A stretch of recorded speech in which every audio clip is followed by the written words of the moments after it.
Hello and welcome. I'm Joshua Barnes and you're watching NewsX World. Let's first take a look at our top stories. Tariffs on what the US calls the worst offending countries have now taken effect, including a huge 104% on Chinese goods. The move has deepened a potential global trade war, with costs set to increase on a host of goods. Meanwhile, the White House says that around 70 nations have called, dying to make a deal. This comes as stocks once again slide in Asia despite a brief rally on Tuesday.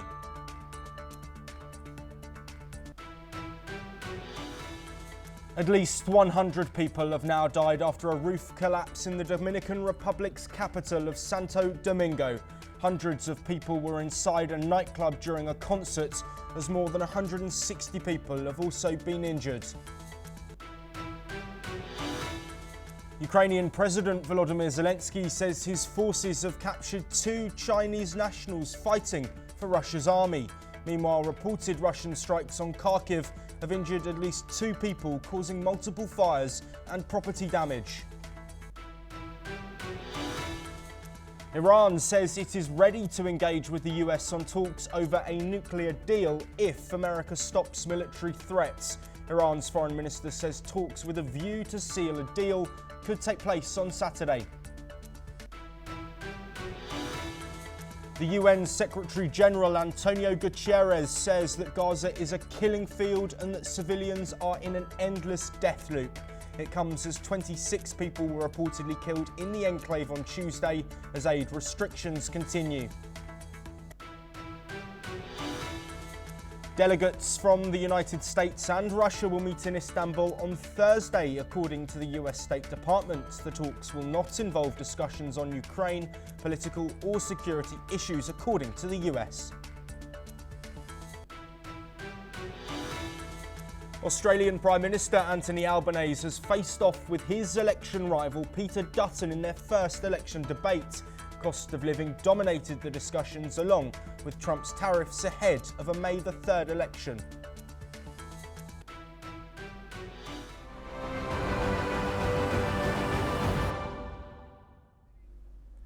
US President Donald Trump is forging ahead with massive tariffs on China, a bold escalation in a trade war that's rattling global markets. Starting today, Chinese goods face a staggering 104% tariff.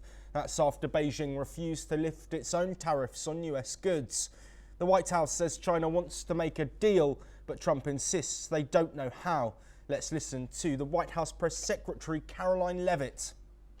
Look, I just spoke to the president about this, and he believes that China wants to make a deal with the United States. He believes China has to make a deal with the United States. It was a mistake for China to retaliate. The president, when America is punched, he punches back harder. That's why there will be 104% tariffs going into effect on China tonight at midnight. But the president believes that she and China want to make a deal. They just don't know how to get that started. And the president also wanted me to tell all of you that if China reaches out to make a deal, he'll be incredibly gracious, but he's going to do what's best for the American people. Well, Trump is betting that these tariffs will bring back US manufacturing, but economists warn it could just raise prices for American families. Trump also accused Beijing of manipulating its currency and announced more tariffs are coming, including on pharmaceuticals. Let's listen in. Right now, China is paying a 104% tariff. Think of it, 104%. Now, it sounds ridiculous, but they charged us for many items 100%, 125%. Many countries have. They've ripped us off left and right. Or today it was announced that China is reducing its currency. Did you see that? Big. In other words, they're going to make up for it. They got every trick in the book. I'll tell you, they are great. You got to hand it to them. They're manipulating their currency today as an offset against the tariffs. You're not supposed to do that. The game isn't supposed to be played that way. It makes it very hard for us. But in the end, it's not good because they have to buy oil. See, we don't need oil. We don't need oil and gas. We have more than any other country. They have to buy it. That's where it hurts them when they do that. It costs them twice as much. Well, in a new move, Trump warned that Taiwan's chipmaker TSMC build in America or face taxes of up to 100%. Let's listen to Trump again. TSMC, I gave them no money. Great company, most powerful in the world, biggest chip company in the world. They're spending $200 billion in Arizona, building one of the biggest plants in the world. And that's without money. All I did is say, if you don't build your plant here, you're going to pay a big tax, 25, maybe 50, maybe 75, maybe 100%. Well, despite global backlash, Trump says other countries are begging for deals and he's standing firm. Asian markets are in a tailspin this morning. Stocks plunged across the region after US President Donald Trump's sweeping tariffs came into force. Japan's Nikkei dropped nearly 5% while the yen surged against the dollar. In Taiwan, stocks fell almost 6%, even as the government launched a $15 billion rescue fund. Hong Kong's Hang Seng opened more than 3% lower. Shanghai and Seoul also saw sharp declines. The panic follows Trump's move to impose up to 104% tariffs on Chinese goods, escalating a potential global trade war. The White House first added a 34% tariff after China hit back. Trump raised duties by another 50%. Markets had briefly rebounded this week, hoping for talks, but that hope has now faded. On Wall Street, the S&P 500 closed below 5,000 for the first time in nearly a year. Oil has also dipped below $60 a barrel, and in Europe, the EU is preparing countermeasures, possibly within days. Well, joining us to discuss the stock market's reaction to this tariff action is Akshita Thomas, an associate producer with NewsX World. Akshita, thank you very much for joining us. What more can you tell us about these global markets in the sort of aftermath since this announcement and now implementation of these sweeping tariffs from Donald Trump?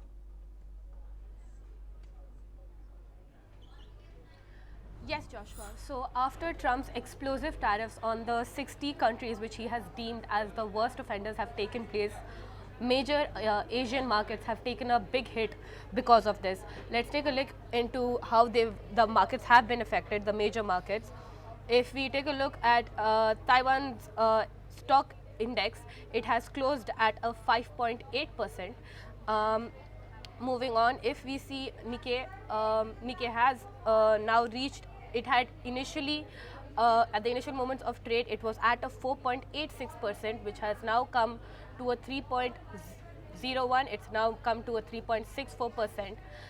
Moving on, if we check out Hong Kong stock, Hang Seng index is now, it had plunged to over 3%, but now if you can see, it's at a 0.88%. So if we move on to Shanghai Composite, it had shed at a 1.13, which is now at a 1.17, and right now we can check Shanghai Composite is at a 1.10%. If we take a look at the U.S. markets, which the U.S. oil prices have been hit effectively at a multi-year low. The U.S. markets have not been hit as bad as the Asian markets, but are still in recovery nonetheless. Dow Jones is now at a 0.84%. If we check S&P, it's now at a 1.57%. It has for the first time closed at below the 5,000 point mark. And if we check up NASDAQ, it's much worse. It's hit 2.15%. So right now, this is where we stand with the Asian and US markets. And just an additional point, the Indian Reserve Bank of India has cut their repo rate to 25 points, which is an estimate of 6%. So this affects the Indians hoping to get a home loan. And this is where we stand with the US and Asian markets. And we are yet to see how the markets recover or, in fact, further might steep from Trump's explosive tariffs. Thank you, Joshua. Over to you. Yes, thank you, Akshita. Of course, the graph's going in a similar direction, and that is downward. Well, joining us to discuss the aftermath of these sweeping moves is Dr. Jayjat Bhattacharya, President of the CDEPR, who is joining us from New Delhi. Dr. Bhattacharya, thank you very much for being here. We've spoken already this morning about these tariffs and their implementation, but I want to focus now on the consumer. China hit with 104% tariffs. Countries like Vietnam as well, vital in the production of goods. Companies like Apple, H&M, Nike. How do you think the consumer will be affected by these tariffs that have come in overnight? It's a no-brainer. Obviously, the consumers will have to pay that much more because who pays for the tariffs? The one who's absorbed the increase in tariffs. So it'll be the... We seem to be struggling there with the line from Dr. Jayjat Bhattacharya. So I will dive into some more information that we have. Apple making the majority of its hardware in China, prices expected to rise. Manufacturers of clothing like H&M see most of their clothing made in China and Bangladesh. That may see a serious increase in costs of clothes that are going into the global markets. I mentioned Nike earlier. Adidas also produce around 39% of their goods in Vietnam, while other companies like Samsung as well producing their goods in Vietnam. The global impact of these tariffs, not just on business but also on consumers, is set to bring rising costs across the board. We, of course, will be here to cover all of those price rises and the impacts on the global markets as they happen. We move on, and staying in Asia, South Korea has unveiled a $2 billion emergency support package for its auto industry, warning that US President Donald Trump's new 25% tariff on foreign-made cars could deal a significant blow to its economy. The move comes as Washington's sweeping tariffs on global trading partners take effect, targeting South Korea's top export sector of automobiles and auto parts. The industry totaled nearly $43 billion in US sales last year. Here is what the South Korean finance minister has had to say. 오늘은 최근 관세 영향으로 우려가 큰 자동차 산업에 대한 긴급 대응 방안을 논의합니다. 먼저 부품기업 등 관세 피해 기업을 긴급 지원하기. Well, Seoul's support plan includes expanded low-cost financing, tax deferrals and an EV subsidy scheme tied to manufacturers' discounts. Hyundai Motor will also launch a separate $1 trillion fund to support domestic firms. Meanwhile, President Trump is touting a great call with acting South Korean President Han Duck-soo, claiming negotiations are underway as Seoul's top teams head to Washington. Here is what he said. We're doing very well in making, I call them tailored deals, not off the rack. These are tailored, highly tailored deals. Right now, Japan is flying here to make a deal. South Korea is flying here to make a deal, and others are flying here. All this comes as South Korea's currency tumbles to its lowest level since 2009, hitting 1,487.5 won to the US dollar. This leads to fueling concerns of a deeper economic fallout from the escalating global trade tensions. We move on now, and at least 100 people have died in the Dominican Republic after a nightclub roof collapsed. The tragic incident occurred during a crowded event, leaving many others injured. Among the victims were notable figures such as Nelsie Cruz, the sister of Major League Baseball star Nelson Cruz, and former MLB pitcher Octavio Dotel. Rescue teams have been working around the clock to find survivors in the rubble. The collapse occurred around midnight during a performance by merengue singer Ruby Perez, who remains unaccounted for. Authorities are investigating the cause, though details on the building's last inspection remain unclear. President Luis Abinadar has expressed his condolences as crowds gathered outside the nightclub, anxiously waiting for news of their loved ones. Rescue operations continue as families hold on hope. Here is what some of the victims of some of the family members of those victims have had to say. ¿Ha sabido algo? Hay gente que está en la clínica y no lo han identificado. Nosotros vamos para allá. Hay un video que sale donde ella está saliendo. Y me dice que hay gente que está en el baño, también atrapado, pero yo sé que ella está bien, yo tengo fe. Tenemos aquí unas amistades, sobrinas, primas, unos amigas y amigos que estaban en los escombros, que están en los escombros porque aún no están en la lista ni de trasladados al hospital ni de fallecidos. Y esperamos por ellos, Well, joining us to discuss this devastating situation is Gautam Mukherjee, a senior journalist joining us from New Delhi.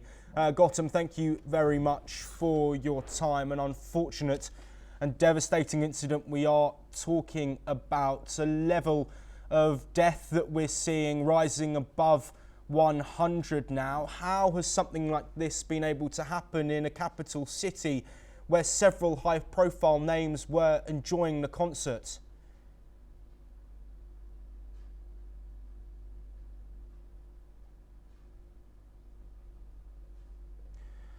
Well, Gautam Mukherjee unable to join us there, but we will, of course, continue to bring you the updates from the capital of the Dominican Republic as those rescue efforts continue and people are pulled from the rubble of the nightclub.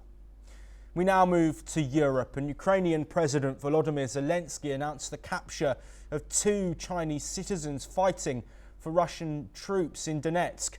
Zelensky shared videos and personnel information about the prisoners, suggesting they were likely recruited by Russia and not sent by China. Ukraine's foreign minister summoned China's chargé d'affaires for clarification, questioning China's stance on neutrality. The US expressed concern, calling it disturbing and highlighting China's role in supporting Russia. Zelensky views this as a sign of Russia's intention to escalate the war. Here is what President Zelensky said on the matter. Ми взяли в полон китайських військових на території України. В бой вступили українці на Донеччині, Тарасівка і Білогорівка. 6 китайськими військовими, 2 в полоні.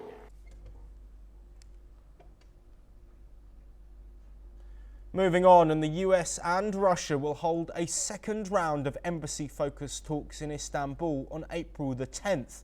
Officials stress that the meeting is strictly about stabilising diplomatic operations with no discussion of political or security issues. Russia will be represented by Ambassador Alexander Darchaev, while the US delegation will be led by Deputy Assistant Secretary Sonata Coulter. Here's what the State Department spokesperson has said. On April 10th, U.S. and Russian delegations will meet for a second time in Istanbul to try to make progress on further stabilizing the operations of our bilateral missions. So that is happening in Istanbul. There are no political or security issues on the agenda, and Ukraine is not, absolutely not on the agenda. These talks are solely focused on our embassy operations, not on normalizing a bilateral relationship overall, which can only happen, as we've noted, once there is peace between Russia and Ukraine. Well, back to the ongoing conflict between Russia and Ukraine, and Russia has launched 55 drones on Ukraine overnight.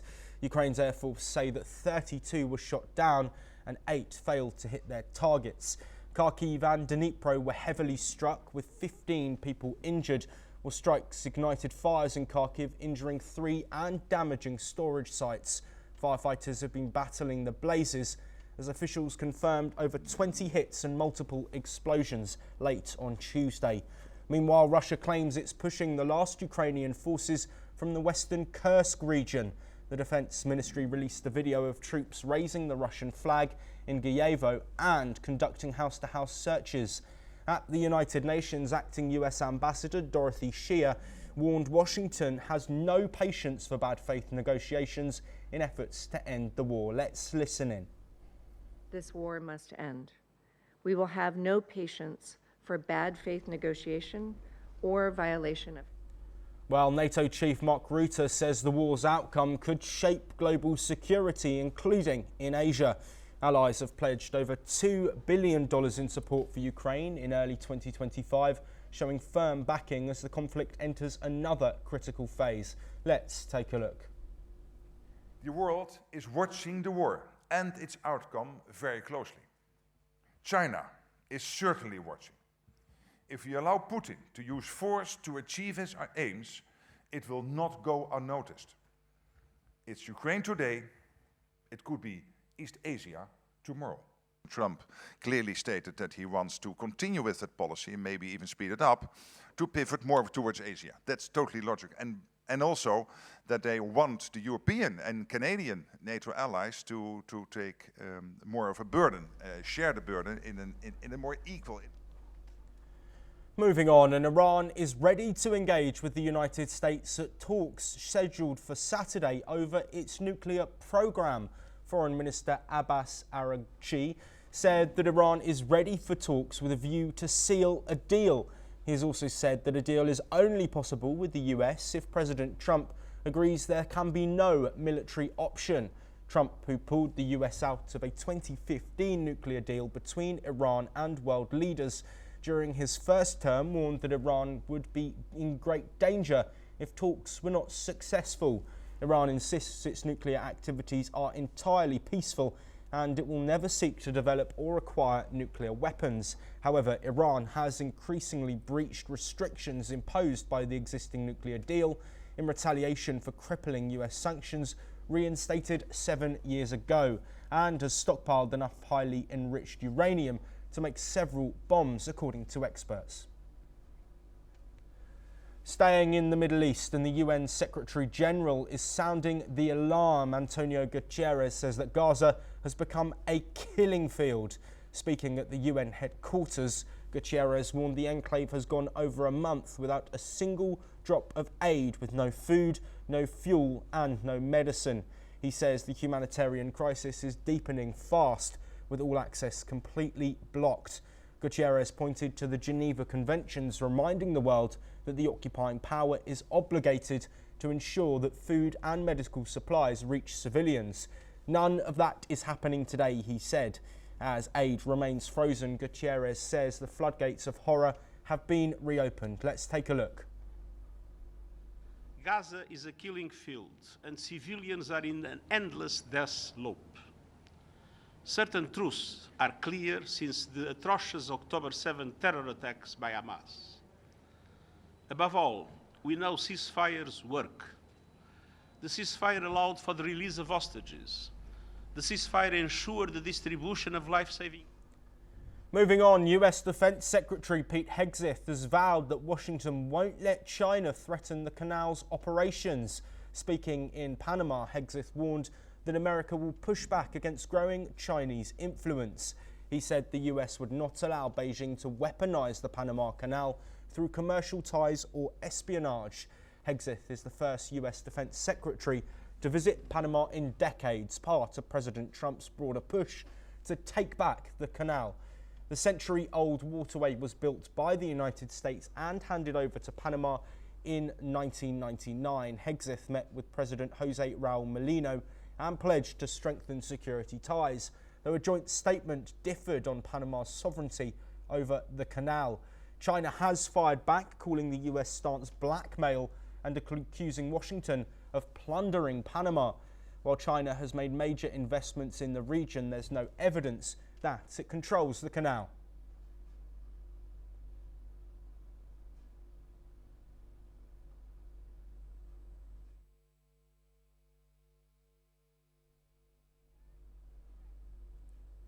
As Elon Musk called one of President Donald Trump's top economic aides, Peter Navarro, a moron, the White House has declared that boys will be boys.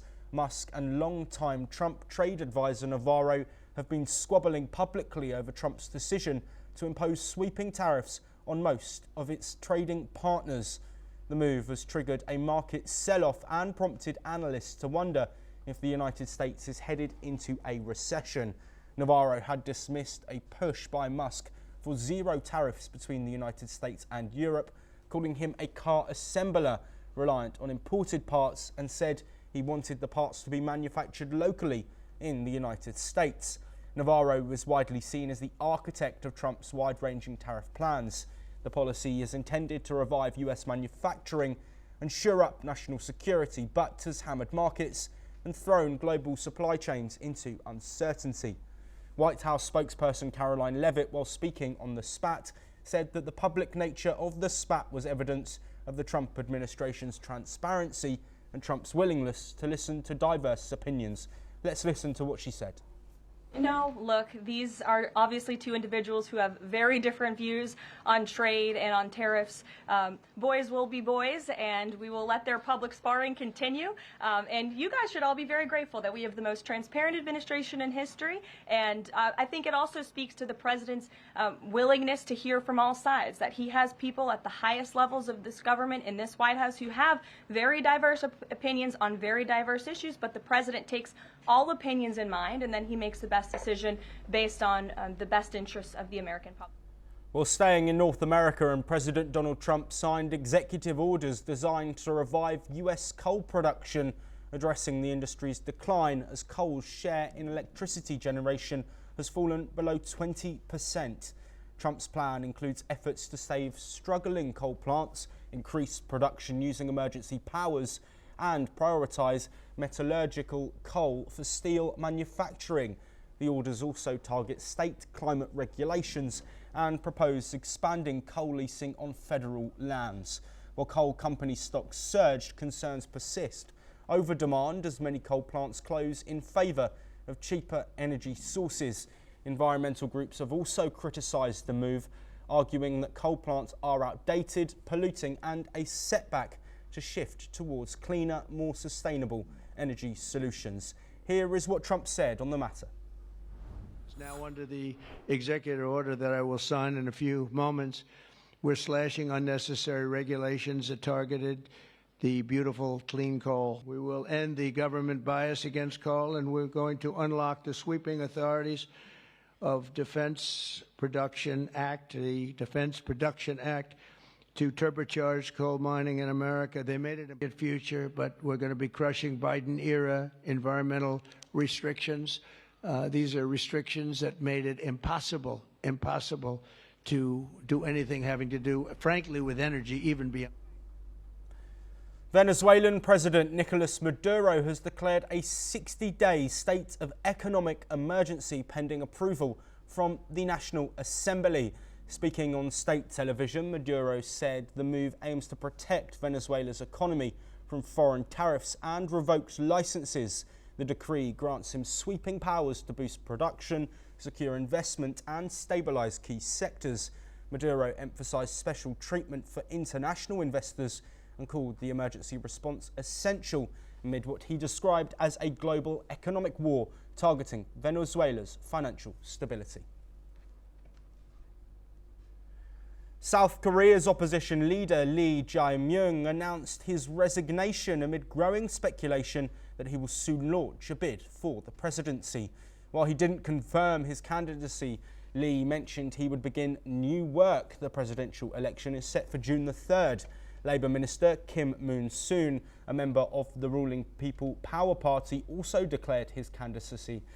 A leading Conservative contender, Kim has proposed strengthening US ties and pursuing nuclear armament to counter North Korea's threat.